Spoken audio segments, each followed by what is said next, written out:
sometimes in the middle of our stream, stuff breaks in the middle, and this is an example of that. I'm going to share the screen. My man Raj from RSF 49ers has put this one out on his Twitter, and it says the 49ers will interview DeAngelo Hall next week for the DB coach's job, according to Mike Garafolo of the NFL Network.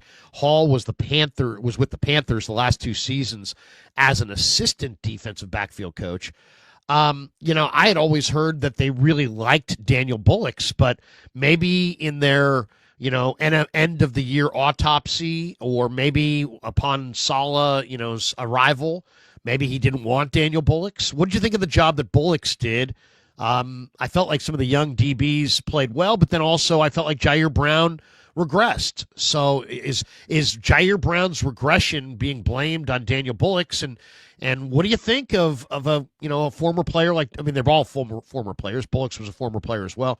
But what do you think of DeAngelo Hall, who's a pretty damn good player in his own right? I can't really speak to what he did in Carolina. What do you think of the name?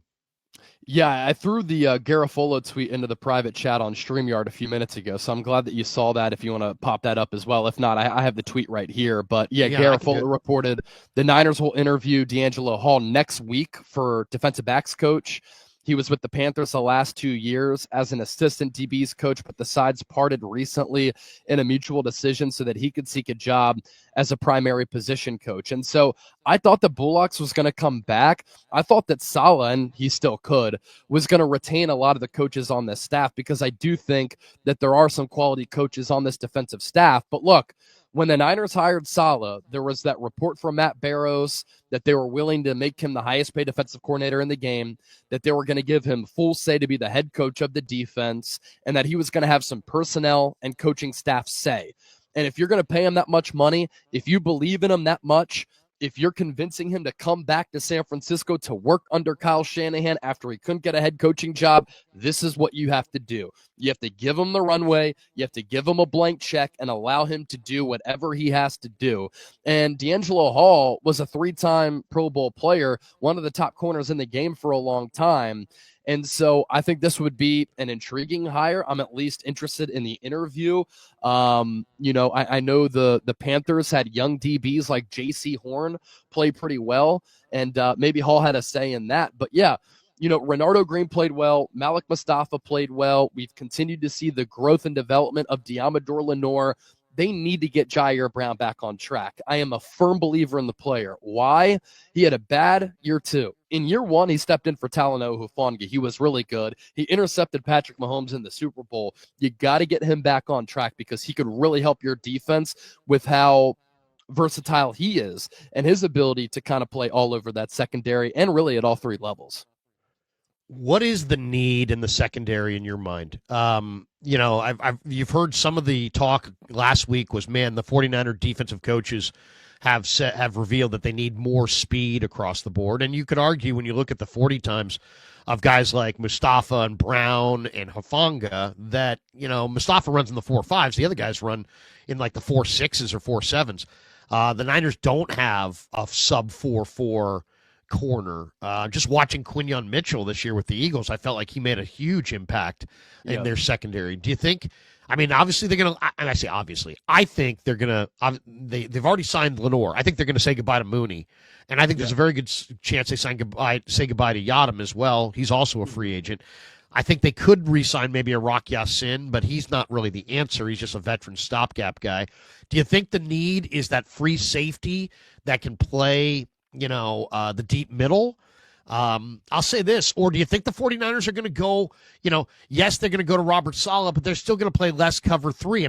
The Eagles, are a team that it seems like are playing a lot more power football, and I think it's a direct response to a lot of the split safety looks, where it's harder than ever to get explosives in the pass game.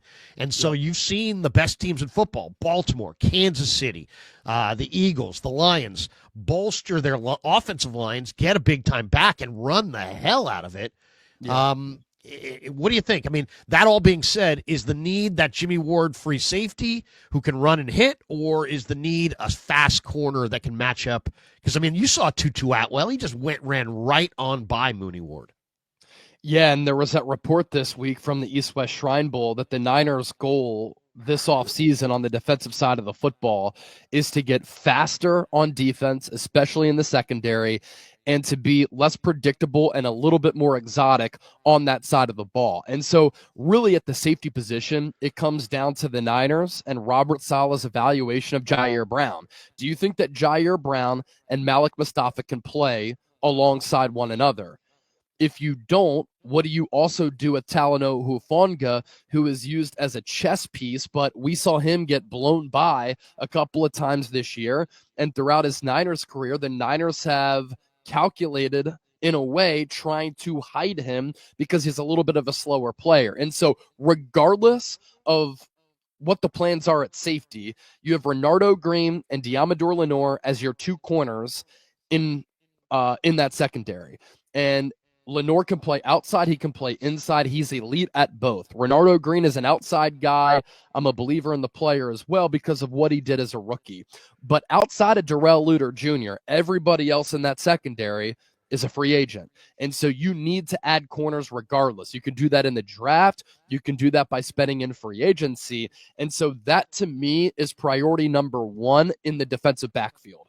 Find more corners, and then you look at safety, and it comes down to the evaluation of Jair Brown. Can Jair Brown and Malik Mustafa be your tandem, or do you need a faster option back there? Because those two high safety looks, that's what Philadelphia's doing with C.J. Gardner-Johnson and Reed Blankenship. They've really been ball hawks on that back end. Malik Mustafa has that to his game. I think Jair Brown does a little bit. Talanoa Hufanga, probably better around the line of scrimmage, but if you can get him back on a value deal and you have Hufanga, Brown, and Mustafa, three pretty good safeties right there. Do you think that the Bullocks, I mean, we're speculating, but do you think that the Bullocks, maybe the discontent with Bullocks and the desire to maybe pivot to a DeAngelo Hall, do you think that's born out of, maybe a Robert Saleh? It seems like Salah has a lot of say. Why do I say that? Well, obviously he was a highly coveted guy as a coordinator. I mean, he could have gone to several different spots. He chose to come back to the 49ers. So that's one. But two, I mean, he also brought Brant Boyer with him. So not that the Niners have been good on special teams. So how bad could Brant Boyer be? They were 31st on special teams DVOA.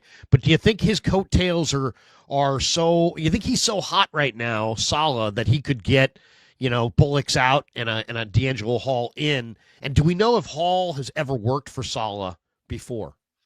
Let's see here. I mean, going back to my point, look, I think Robert Saleh is the best defensive coordinator on the market. And so if the Niners are compensating him and making him the highest paid defensive coordinator, you just give him full control. And I trust what he's going to be able to do as a defensive coordinator in evaluating personnel, developing personnel, but as part of that, finding coaches and developing coaches. Now, as an assistant coach, Hall started his coaching career with the Panthers in 2023, assistant DB's coach. And so he's a fairly new coach, has not worked under Robert Saleh, but Saleh clearly sees something in DeAngelo Hall if he's going to bring him in for an interview. And again, I trust that evaluation. And if you're San Francisco, you convince Saleh to come back. He didn't get a head coaching job, but he clearly wants to be a head coach. Come back to the Bay, and you can just run the defensive side of the ball. And in a way, I think that helps out Kyle Shanahan.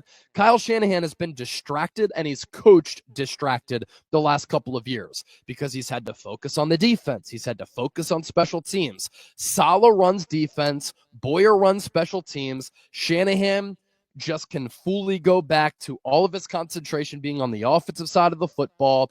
And with play callers who aren't game managers, I think that's important for Shanahan because he needs to be in tune with what is happening on the offensive side of the ball and then have trust in his assistants that they can run their respective units.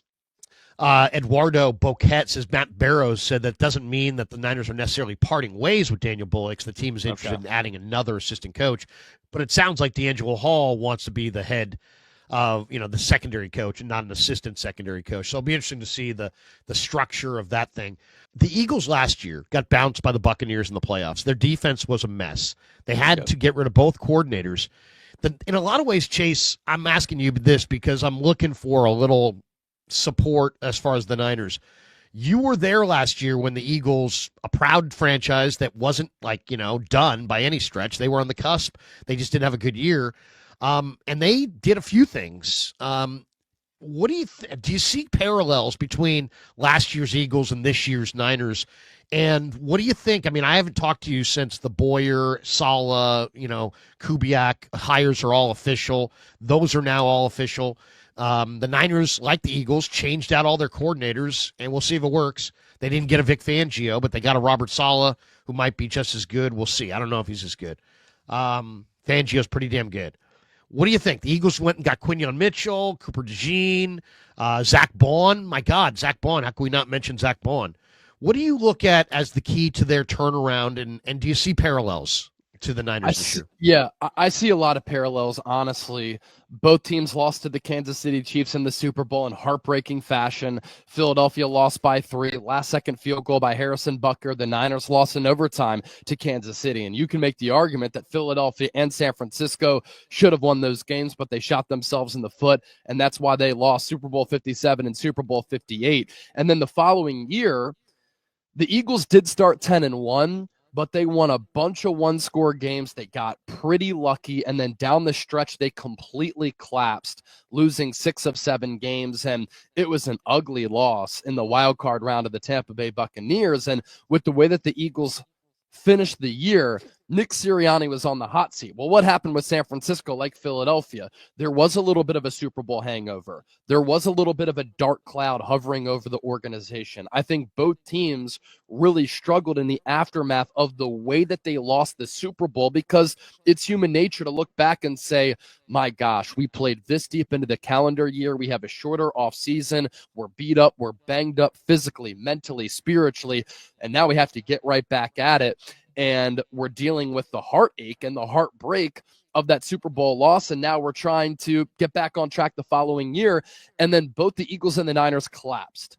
And I keep thinking back to the Bill Belichick quote from a few months ago on the Pat McAfee show. And he said, when you lose a bunch of close games, it feels as though the gap is an ocean, when in reality, it's not an ocean.